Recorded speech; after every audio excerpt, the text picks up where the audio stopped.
예전에는 교회에서 부흥회를 하면 부흥회 강사 목사님을 가정에서 대부분 모셨죠. 저도 어렸을 적에 저희 집에서 강사 목사님을 모셨던 기억이 있습니다. 한 번은 교회에서 그래도 조금 여유가 있어가지고 집이 좀 넉넉한 한 집사님 댁에 강사 목사님을 모시게 됐더래요. 근데 이 집사님이 성격이 참 꼼꼼합니다. 그리고 아주 근검 절약 정신이 툭철한 분이에요. 그래도 치약을 쓸 때에 항상 밑에서부터 이렇게 꼭꼭 눌러가지고 말아 올려가지고 쓰게 됩니다. 근데 아내 되는 집사님은 좀 반대예요. 남편이 그렇게 꼭꼭꼭 밑에서부터 눌러가지고 해놓으면 한 방에 그냥 중간을 쫙 눌러가지고 밑에를 쫙 펴지게 만들어요. 이것 때문에 매일 싸웁니다. 그래서 안 되겠다 싶어가지고 이 남편 집사님이 치약 2개를 사가지고 와서 하나에다는 뭐라 쓰냐면 내 거 쓰면 그냥 안 둔다 볼펜을 써놓은 거예요. 그리고 자기 거는 이제 밑에부터 쭉쭉 짜고 이제 부인 거는 중간부터 쓰든 말든 이제 그냥 놔두는 거죠. 그런데 볼펜으로 그 써놓은 거를 강사 목사님을 오시는데도 깜빡하고 잊어버린 거예요. 그 첫째 날 강사님이 오셔가지고 그 욕실에 가서 이제 양치질하고 나오신 다음에 그 남편 집사님을 보며 쉬고 있으면서 집사님, 나는 집사님 치약 안 썼어요. 그러더라는 거예요. 그러면서 그 목사님이 집사님, 이런 거 가지고 부부간에 싸우지 마세요. 별거 아닌 것 가지고 싸우다 보면 하나님 주신 사랑을 잊어버립니다.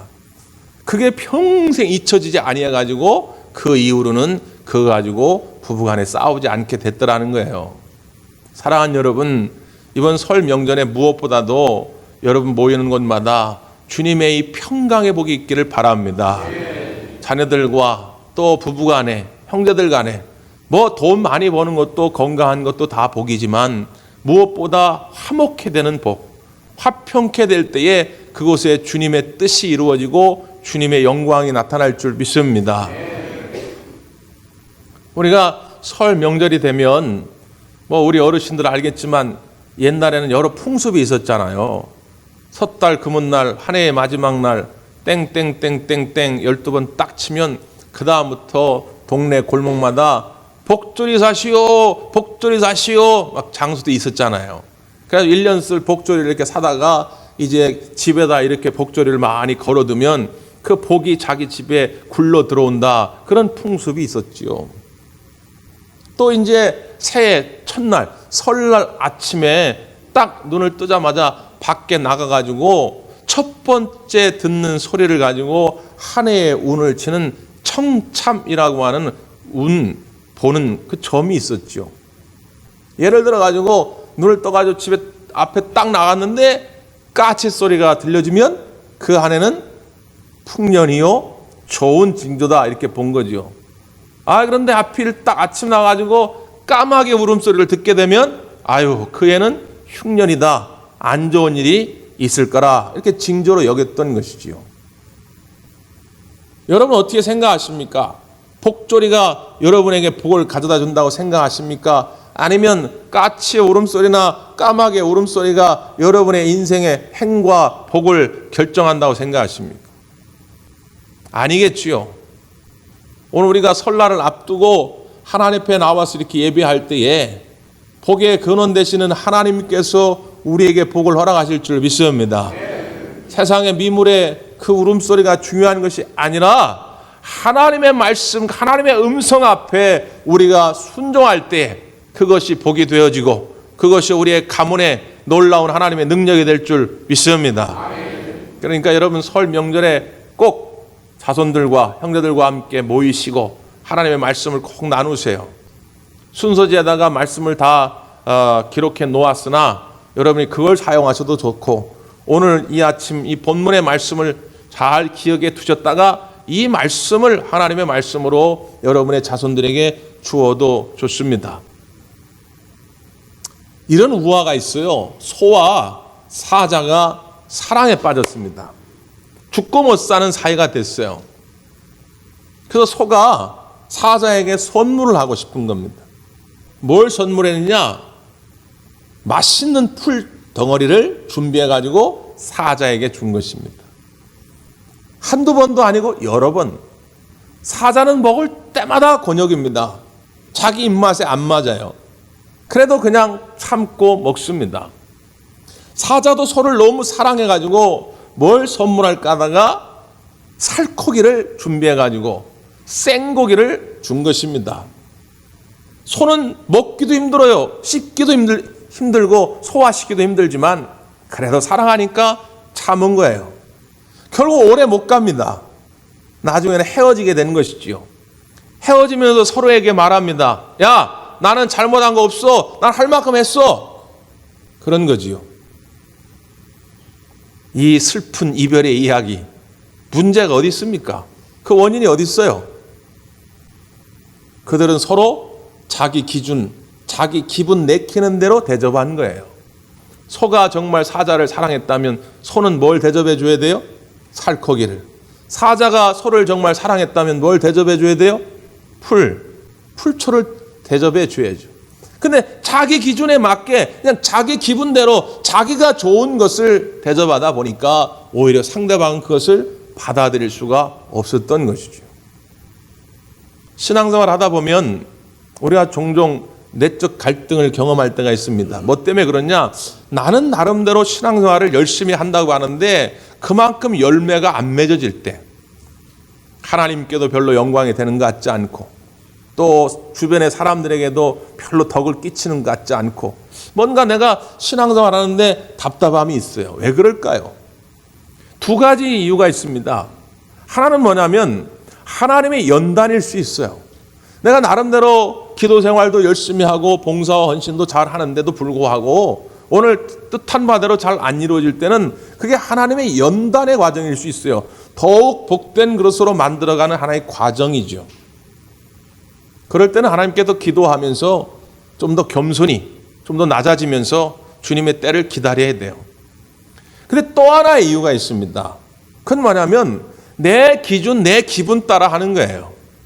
내가 이렇게 신앙생활 함으로 인해서 나는 좋은데 하나님은 어떻게 생각하실까? 하나님은 이걸 어떻게 받아들일까? 주변에 있는 내 믿음의 형제들은 그것을 어떻게 받아들일까? 이건 별로 신경을 쓰지 않아요.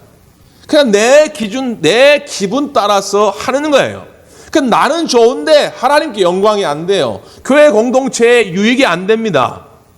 이럴 때는 돌이켜야 됩니다. 회개해야 돼요. 내 방향의 수정이 필요한 것이죠. 오늘 본문 말씀 가운데 보면 그러한 불행의 길을 갔던 한 사람의 이야기입니다. 웃사라는 사람이 등장해요. 웃사. 이 웃사라는 사람이 왜 불행한 길을 가게 됐느냐? 다윗이 왕권이 안정화된 다음에 한동안 잊어버리고 있던 하나님의 궤가 떠올랐어요. 성경에 보면 법궤라 불려지기도 하고 언약궤라 불려지기도 하는 이 하나님의 궤. 그래서 야, 안 되겠다. 군사 3만 명을 동원해가지고 그 궤를 찾으러 가요. 그래서 하나님의 궤를 찾아가지고 다윗성으로 인도해 온 과정입니다. 그게 아비나답의 집에 머물렀다가 아요와 웃사라고 하는 두 아들이 그 궤를 가지고 나오는데 소를 앞에다 끌게 하고 뒤에다가 하나님의 궤를 싣습니다. 근데 그 소가 하나님의 궤를 가지고 가다가 앞에 뭐가 나타났는지 놀래가지고 뛰니까 이 성막을 실었던 그 수레가 흔들리게 되고 성막이 아니라 하나님의 궤가 쓰러지려고 하니까 그 하나님의 궤를 웃사가 붙잡은 거예요. 그때 어떻게 됐어요? 웃사는 그 자리에서 죽고 맙니다. 참 안타까운 일이죠. 그냥 언뜻 읽으면 이게 무슨 의미인가? 왜 이런 사건이 벌어졌는가? 이해하기 어려운 그런 장면입니다. 자, 이 장면을 좀 더 잘 이해하기 위해서 하나님의 뜻을 잘 헤아리기 위해서 필요한 것이 뭐가 있냐면 하나님의 궤가 뭐냐 이거예요. 하나님의 궤. 자, 오늘 6장 2절에 보면 2절 말씀을 한번 읽어볼까요? 시작.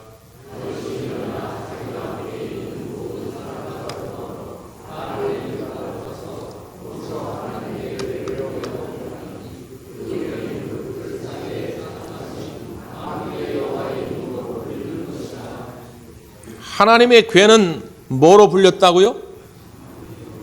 하나님의 이름으로 불렸단 말이에요. 그러니까 하나님의 괴가 하나님 그 자체인 거예요, 그냥. 그러니까 하나님의 이름, 하나님의 임재를 상징합니다. 우리가 상식적으로 좀 알아둘 필요가 있죠? 이 하나님의 괴. 하나님의 괴에는 뭐가 들어있습니까? 3가지가 들어있죠. 첫째는요, 네, 만나를 담았던 항아리가 들어있습니다. 그리고요, 아론의 쌍난 지팡이가 들어있죠. 그리고요, 네, 십계명을 새긴 돌판이 들어있습니다. 자, 모세를 통하여 하나님이 십계명을 주셨어요. 그걸 돌판에 새기셨습니다. 이 돌판, 십계명이 새겨진 돌판은 뭘 상징합니까? 하나님의 말씀을 상징하지요. 만나를 담았던 그 항아리, 그건 뭘 상징하지요? 하나님의 은혜를 상징합니다. 40년 광야길, 이스라엘 백성이 광야를 지나는 동안에 그들은 농사를 짓지 않았어요. 그럼에도 불구하고 그들은 한 번도 배고프지 않고 굶주리지 아니하고 양식을 취했습니다. 어떻게 가능했죠? 하늘에서 하나님이 만나와 메추라기를 허락하신 것이죠. 그 모든 것이 전적인 하나님의 은혜입니다. 또 하나, 아론의 쌍난 지팡이는 뭡니까? 하나님이 모세를 통하여 아론을 제사장의 직무를 맡기라고 하셨는데, 아론이 제사장의 직무를 맡고자 하니까 다른 사람들이 시기와 질투심이 생겼어요. 왜 저 사람만 하냐? 우리는 안 되냐? 그때 어떤 방법을 택했냐? 지파별로 지팡이를 하나씩 가지고 나오게 한 것이죠. 그리고 시간이 흘렀습니다. 놀라운 것은 다른 지팡이에는 아무런 변화가 없었는데 오직 아론의 지팡이에만 싹이 튼 것이죠. 지팡이는 뭡니까? 죽은 나무예요. 뿌리가 있는 나무라면 싹이 나는 게 희한할 게 없죠. 그건 당연한 건데, 아니 지팡이는 이미 오래전 수년 전에 베어가지고 가지고 다니는 죽은 나무 아닙니까? 근데 그 죽은 나무에서 생명의 싹이, 씨앗이 나게 된 것이죠. 그 아론의 쌍난 지팡이는 뭘 상징하느냐? 하나님의 권능입니다. 하나님의 기적이에요. 자, 하나님의 괴는 하나님의 임재를 상징하는데 좀 더 구체적으로 그 안에 하나님의 말씀이 담겨 있고 하나님의 은혜가 있어요. 하나님의 권능이 있습니다. 그럼 지금 이 시대에 하나님의 말씀이 있고 하나님의 은혜가 있고 하나님의 능력이 있는 그 자리, 그 시간은 무엇이겠어요?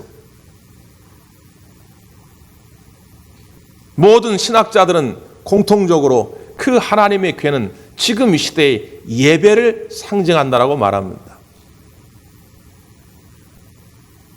웃사는 예배의 실패자였던 거예요. 사랑하는 성도 여러분, 2020년도에 여러분 모두가 예배의 성공자가 되시기를 간절히 바랍니다. 여러분의 자녀들, 여러분의 가문이 예배의 성공자가 되시기를 바랍니다. 그래야 하나님의 복이 임한다 그 말이에요. 왜 웃사는 예배의 실패자가 된 겁니까? 민수기에 보면요, 하나님의 괴가 이동할 때는 법칙이 하나 있는데 꼭 사람이 메어야 합니다. 특별히 레위인들, 제사장들이 메어야 합니다. 그런데 왜 그것을 소가 이끄는 수레에 실었을까요? 편하니까.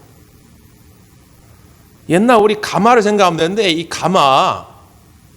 가마꾼들이 실을 때는 그 가마 밑에 이렇게 손잡이가 4개가 있잖아요. 근데 옛날 이제 이 법궤, 하나님의 궤는 손잡이가 위에 있어요. 위에 이렇게 4개가. 그래서 레위인들이 4명이서 어깨 혹은 8명이서 어깨에 이렇게 메고 이동을 합니다. 힘들어요. 지금 이 먼 길을 떠나서 이 다윗성까지 가야 되는데 힘들잖아요.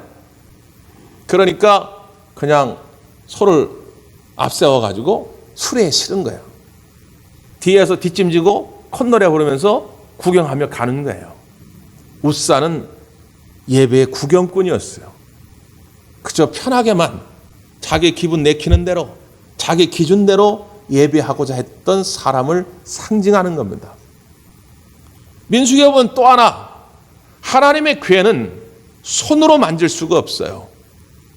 특별한 경우에 택한 레위인 제사장 외에는 아무나 이걸 만지면 안 돼요.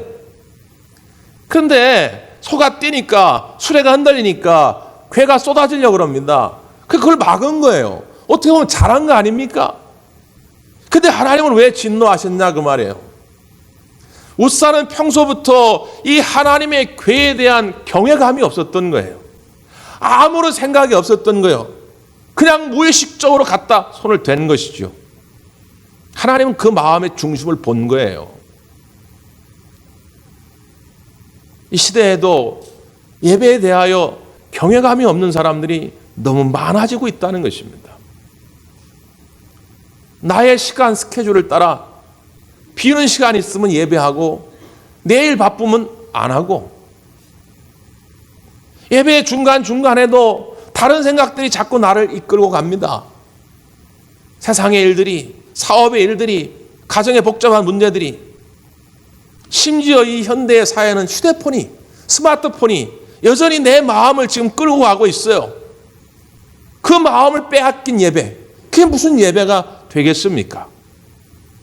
웃사는 너무 예배를 경시했던 사람이에요. 지금 이 시대도 마찬가지입니다. 예배를 경시하는 자에게 하나님의 복이 임할 수 없죠. 왜? 하나님의 은혜가 없이도, 하나님의 말씀이 없이도, 하나님의 능력이 없이도 나는 내 마음대로 살아갈 수 있다. 그가 어떻게 하나님을 신뢰할 수 있겠습니까? 그냥 내 뜻대로 살면 그만인 걸. 나는 하나님의 말씀이 없으면 살 수 없다. 하나님의 은혜가 없이는 살아갈 수가 없다. 하나님의 능력이 없이는 살아갈 수가 없다. 난 이 예배가 없이는 살아갈 수 없다. 예배의 성공자에게 하나님은 복 주시기를 원하는 줄 믿습니다. 이게 여러분의 자손들에게 반드시 각인되어져야 한다. 웃사와 반대의 삶, 반대의 복을 누렸던 한 사람이 또 등장합니다. 자, 누구냐면 10절, 11절 말씀입니다. 10절, 11절. 시작.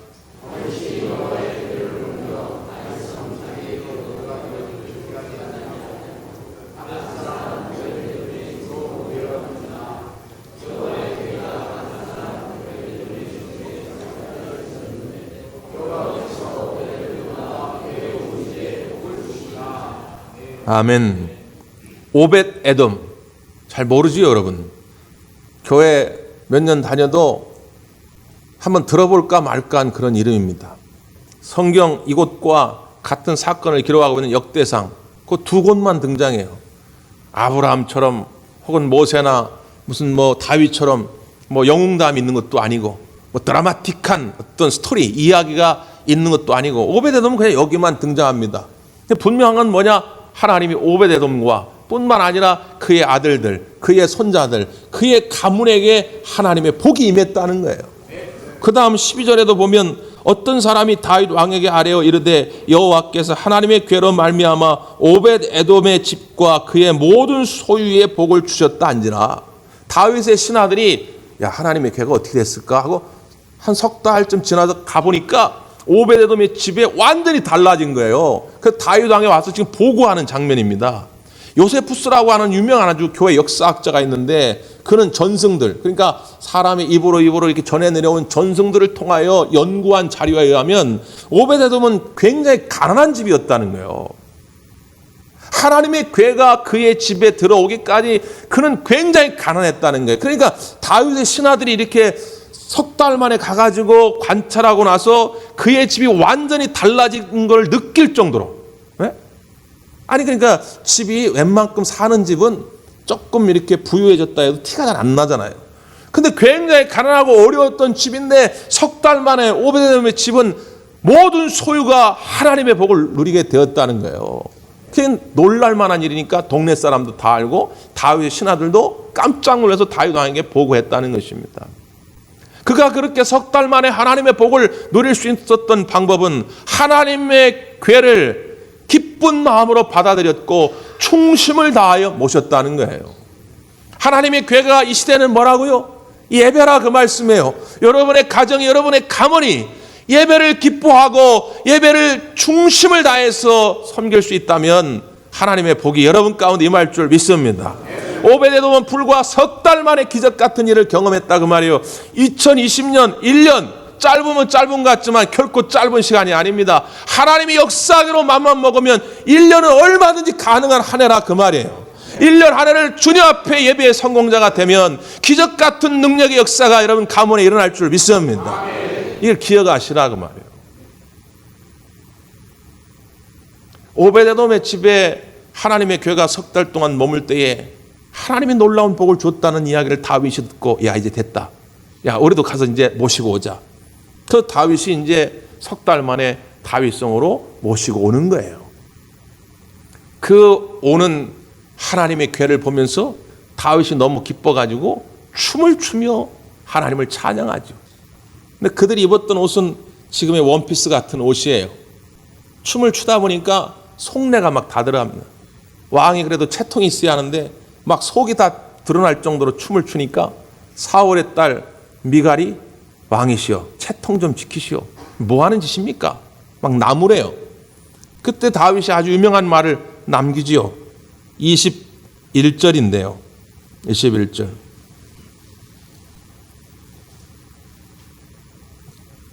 시작.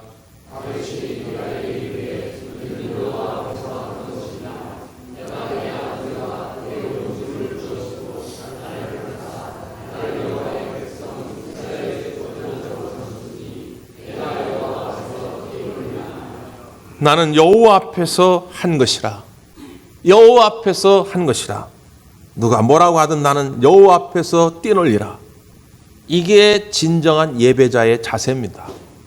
여러분 이 시간 찬송을 하든지 기도하든지 말씀을 듣든지 하나님 앞에서 하는 마음으로 하시기를 바랍니다. 미국 동부 지역을 여행하게 되면 목사님들이 꼭 둘러보게 되는 교회가 하나 있어요. 뉴욕 브루클린 지역에 가면 성막교회라고 있습니다. 짐 샴발라라고 하는 목사님이 담임하는 교회인데, 이 짐 샴발라 목사님이 지금으로부터 한 30여 년 전에 한 20여 명의 사람들과 교회를 개척했는데 지금은 한 10,000명 정도 모이는 대형 교회가 됐습니다. 그 교회에 유명한 일들이 많이 있는데 그 가운데 하나가 찬양대입니다. 찬양대가 한 500명 돼요. 미국의 유명한 음악상인 그래미상, 도부상을 수상한 경력이 있을 정도 그렇게 유명한 찬양대입니다. 그런데 그들의 그런 어떤 실력보다도 그 찬양대가 더 유명한 이유가 있어요. 그 500여 명의 찬양대 대원들의 그 하나하나의 사연들입니다. 그 속에는 알코올 중독자, 마약 중독자, 노숙자, 매춘부, 이런 사람들로 가득한 찬양대입니다. 30여 년 전 개척할 때 그 목회의 기준을 거기다 세운 거예요. 그래서 그 교회 가보면 그런 사람들로 넘쳐납니다. 그들이 비록 음악적 실력은 없어요. 그럼에도 불구하고 그들이 은혜를 받고 변화된 삶을 살게 될 때에 목사님한테 간절히 요구를 했다는 거예요. 우리도 찬양대를 하고 싶습니다. 근데 잘 노래를 못해요. 음정 박자도 잘 못 맞춰요. 근데 하고 싶다는 거예요. 그래서 목사님 하시라고. 그래서 그들로 찬양대가 구성이 된 겁니다. 찬양할 때마다 은혜가 되는 거예요. 알코올 중독자였던 나를, 마약에 빠져가지고 인생을 파탄나게 만들었던 나를, 몸을 팔아가지고 생계를 유지하던 매춘부였던 나를, 노숙자였던 나를 하나님의 사랑으로 품어주시고 나를 구원받게 하신 그 하나님의 은혜가 너무 크고 놀라운 거예요. 그러니까 비록 음정 박자도 제대로 안 맞지만 그 찬양이 은혜로울 수밖에 없었던 거죠. 우리가 하나님 앞에서 예배할 때마다 그 마음으로 하는 거예요. 그러면 어떻게 내가 다른 내 마음을 빼앗길 수 있겠습니까? 하나님께만 집중할 수밖에 없죠. 코넬 대학에서 직장인들을 대상으로 그런 조사를 실시한 적이 있습니다. 하루 24시간 가운데 행복지수가 가장 높을 때가 언젠가? 여러분은 언제입니까? 하루 가운데 행복한 마음이 가장 많이 들 때. 아침입니까? 점심입니까? 저녁입니까? 아니면 한밤중입니까? 뭐 여러 가지 견해가 다를 수 있는데 한 5만여 건의 자료를 조사한 거예요. 물론 이렇게 면접을 통해 직접 사람들의 이야기도 들었지만 그 사람들의 SNS라든가 그 인터넷에서 활동하는 그런 데이터들을 다 조사한 겁니다. 결과는 어떻게 나왔느냐? 사람들에게 가장 행복지수가 높은 때는 아침이더라는 거죠. 그러니까 아침에 SNS에 남긴 글들이라든가 사람들의 생각이라든가 말을 조사를 해보니까 대부분 긍정적입니다. 희망적이에요. 야, 오늘 한번 잘 살아보자. 오늘도 좋은 일이 있겠지. 뭐 이런 것입니다. 근데 저녁에 되면 되어져 갈수록 사람들의 말이 부정적이 되어져 가고 거칠어 가더라는 거예요. 살아보니까 하루를 지나보니까 안 좋은 일들이 생겨. 야, 오늘 말도 마라. 이런 일이 있었다. 그 인간 진짜 내가 생각만 해도 막 화가 치밀어 온다. 막 이런 이야기들이 저녁이 되면 많아지는 거예요.